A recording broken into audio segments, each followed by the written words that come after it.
Well, hello everybody, welcome back to Star Trek Online. As you can see, we have beamed out to Risa, and as promised in the last Risa video, we are going to record our 25th day of flying high for the voucher things, so we can get a free ship. There we go. I'm dressed up in shorts now. That's appropriate for a summer thing. You can see, there we go, looking all ready for a relaxing holiday on Risa. And let's talk to the event coordinator. Flying high. You've seen the floaters in the sky. We've set up some holographic challenges to test your agility. Once you're strapped in, take off and keep an eye out for our holographic rings. Fly through the various ring courses and you'll earn the approval of onlookers, and hopefully impress the judges. You'll earn a higher score by completing various sets of rings, so if you see a group of rings around a landmark or over a building, try and get through all of them. You don't actually need to go, you don't actually need to worry about a score, you just complete the courses. I've walked away without actually accepting the quest, or mission, whatever you want to call it. It depends what game you're playing. Meh, who cares? Never mind, here we go.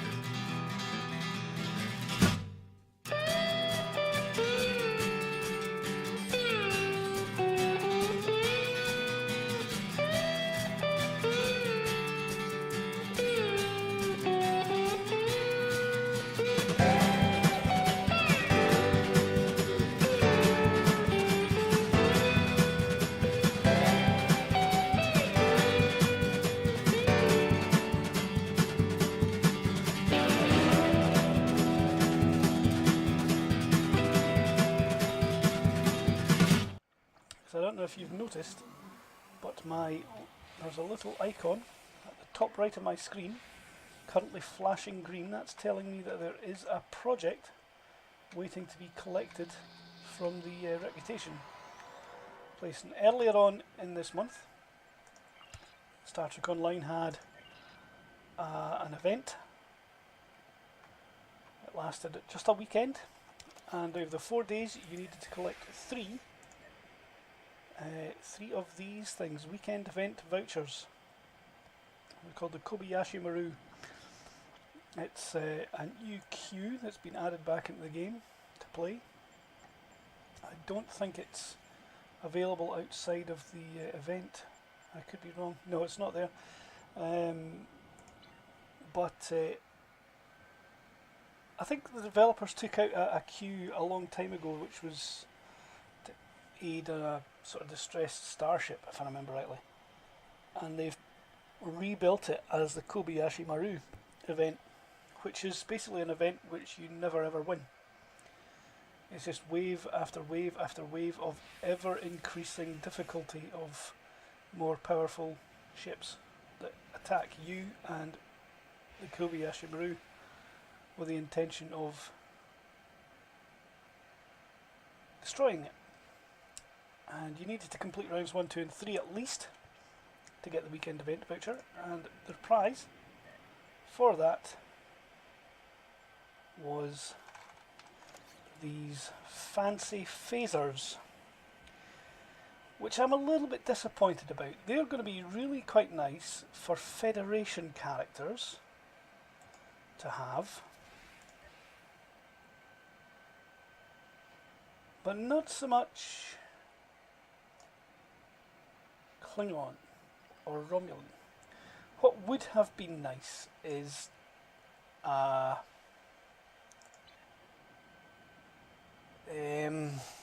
little box that gave you prolonged engagement, phaser beam array, disruptor beam array, or plasma beam array, depending on which faction you were allied to in the game. So being as I'm playing a Klingon, I should have got disruptors.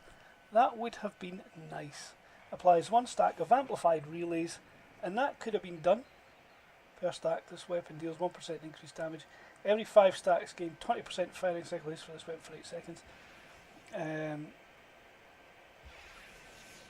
Yeah, okay, well... And you want to keep the weapons all equal, so one random subsystem offline for 5 seconds, 2.5% chance. What they could have done was phased plasma and phased the disruptor, or something like that. For a limited Something that time, I will be changes awarding bonus favors to anyone who comes help me locate temporal artifacts. Something that changes the regular plasma and disruptor behaviour so that it matches the phasers. So it wasn't too much of a problem for them to recode. It could have just been copied and pasted, sort of. I don't know. Maybe what I'm describing is harder to do than I think it is. I'm just not sure. Anyway, here we go. Here's the whole point of Risa. Claim a Vorgon Ryn'Kodan carrier. Excuse me. Now that is not a ship I'm going to be flying as a regular character here.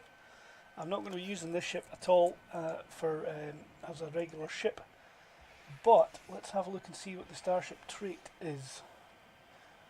After achieving level 5 in the Vorgon Carrier Starship Mastery, you will unlock the Restorative Support Starship. Whilst this hull healing will cause a support probe to temporarily follow the healed target or yourself. Okay, so if I heal myself, I'm going to launch a probe which is going to follow me and continue healing me for a while. That's actually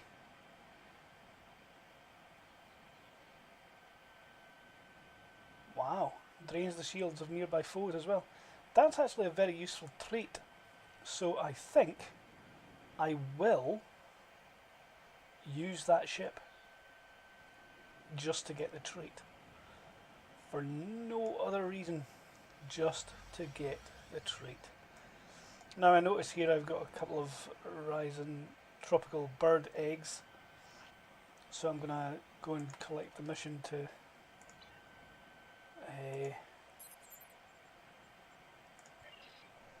what am I doing with the bird eggs? Hatching them, that's the one. I knew it began with a W.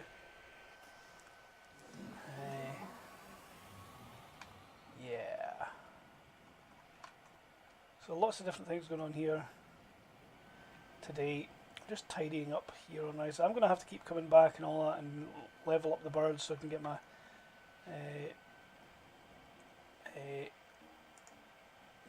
best possible outcome out of that. So I can hatch one egg at a time, unfortunately, not more than one.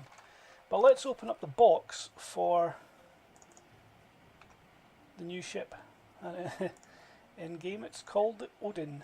That's a random name generated for the ship. It doesn't have to be one that I keep. So let's go to Kohloss. And it should drop me at the shipyard if it's wanting me to be ready for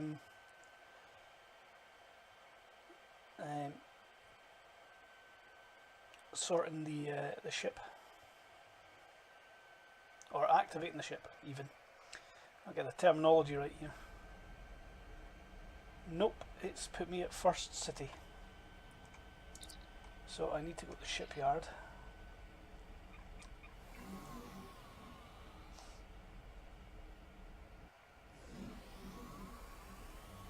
There we go.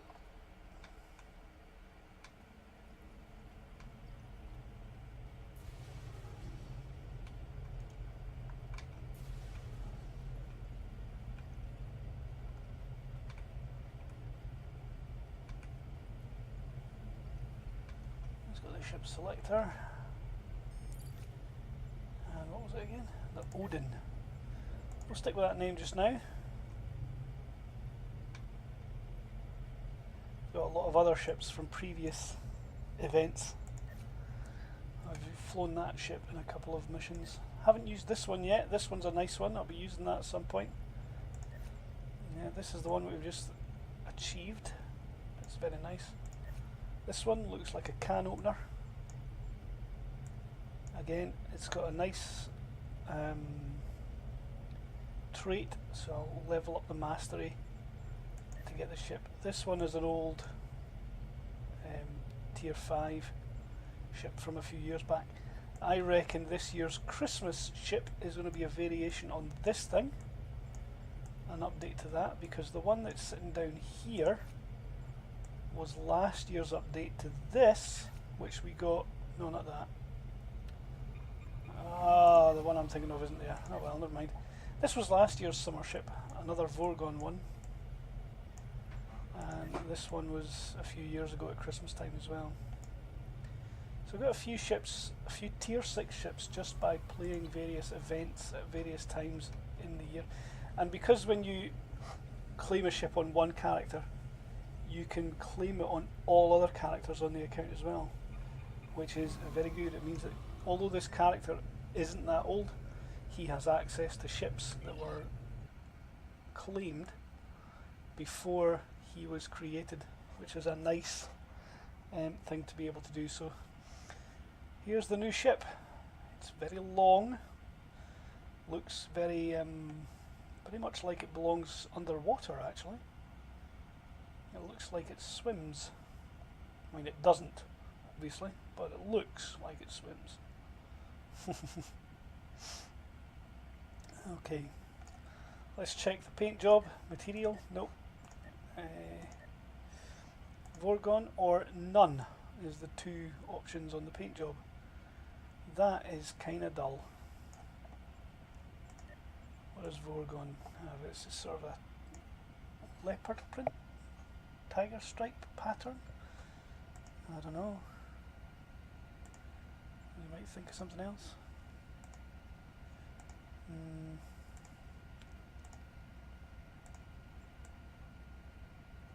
Trying to replicate my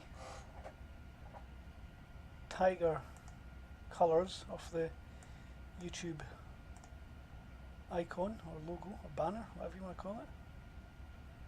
Don't think I'm managing it very well, but oh, that's not bad. I like that. But Kohloss is an engineer, so he's going to go with orange and yellow, I think. Although he might go with a dark orange and a light orange, actually.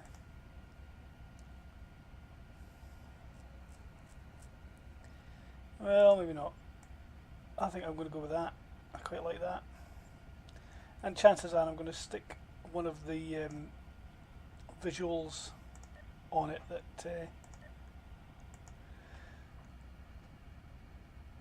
is going to totally and utterly change that anyway, so it doesn't actually matter. So there we go, that's the appearance I'm going to use for that ship.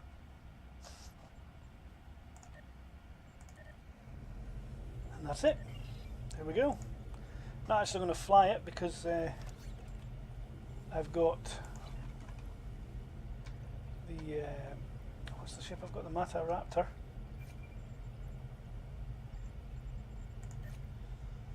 Which I'm currently trying to level up for the overwhelming force trait. I call it skill, but it's a trait. Be nice to get that one up and running. As you can see, I've still got to find the second part of this, the science console, the Nausicaan siphon capacitor. I know where I can get it from, I've just not got around to going and picking it up yet. All the other things here on the top row, they're mostly needing a bit of upgrading still, and on the back row they are all needing upgrade still. If I can get at least purple XIIs, I'll be happy, although anything higher would be even happier still. So I've got a 7 there, and I've got a 10. That one's gone ultraviolet, which is pretty nice. And I've got a few other bits and pieces that still need upgraded.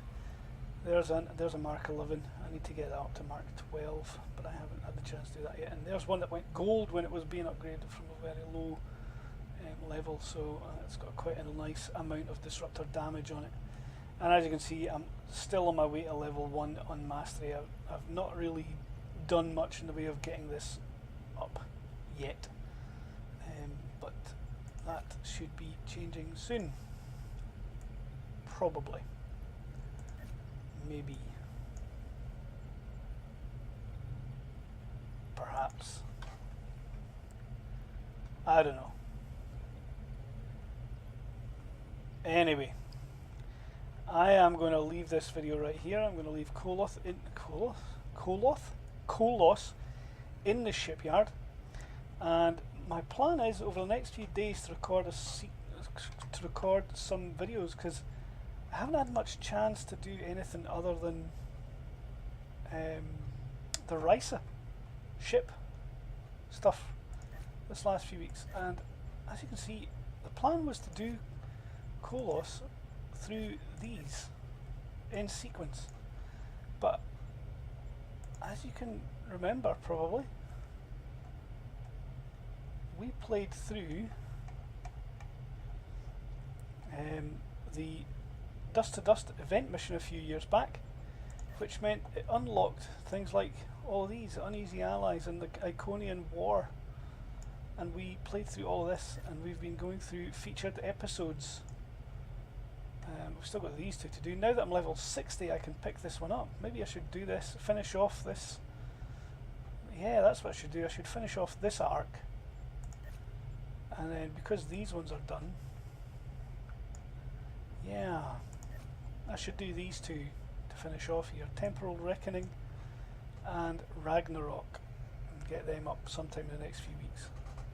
Finish off that storyline that we had to abandon because we had featured episodes, and then they finished off with 2 missions added in at level 60, and we couldn't do them because Kohloss wasn't level 60, but he is now.